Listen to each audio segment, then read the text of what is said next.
अस्सलाम वालेकुम दोस्तों, उम्मीद करता हूँ कि आप सब दोस्त खैरियत से होंगे। आप देख रहे हैं मेरा यूट्यूब चैनल खानेवाल मोटर्स। आज आप दोस्तों के लिए लेकर आए हैं चेक वाली ट्राली। मुकम्मल मालूमात देंगे, इसका साइज़ भी बताएंगे, टायरों की कंडीशन भी आपको बताएंगे, मालिक का राब्ता नंबर भी दिया जाएगा।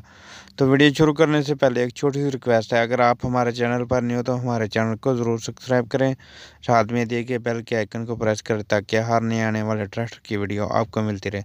सबसे पहले आप ट्रैक्टर जो है कंडीशन चेक कर सकते हैं, ट्राली की अच्छी कंडीशन में है, कलर भी चेक कर सकते हैं अच्छी कंडीशन में है। और जो इसका साइज़ है वो है जी 10 बाय 6 का, ठीक है, साइज़ है इसका। और कंडीशन आपके सामने है, जो भी है कंडीशन आप देख सकते हैं अच्छी कंडीशन में है। इसके जो टायरों की कंडीशन है वो भी आपको बता देते हैं। जो दो टायर हैं बिल्कुल अच्छी कंडीशन में है, और दो टायर यानी दो टायर आपको मिलेंगे इसमें, दो टायर सही नहीं है, मालिक का ये भी कहना है।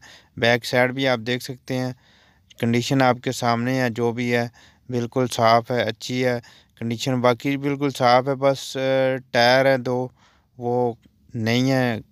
बाकी जो है दो टायर अच्छी कंडीशन में आपको मिल जाएंगे। और अगर कोई भाई लेना चाहता हो तो इसकी डिमांड है 2,60,000 रुपये।